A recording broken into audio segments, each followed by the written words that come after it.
Jeg tror nok, at jeg i øjeblikket er ret tæt på mig selv, på mit udgangspunkt. Try and live in the moment, maybe look towards next week and then beyond next week. It's like a back to the future in a way.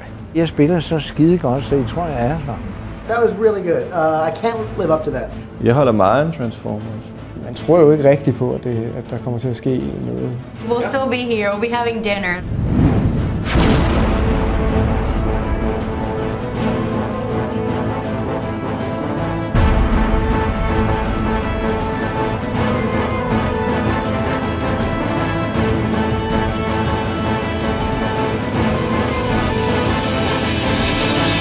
So you're 64 years old, you're still kicking it, you're still kicking ass. Yeah. What's your secret? I guess, good question.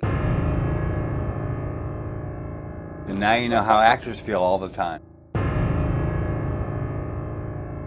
It's all part of the mix.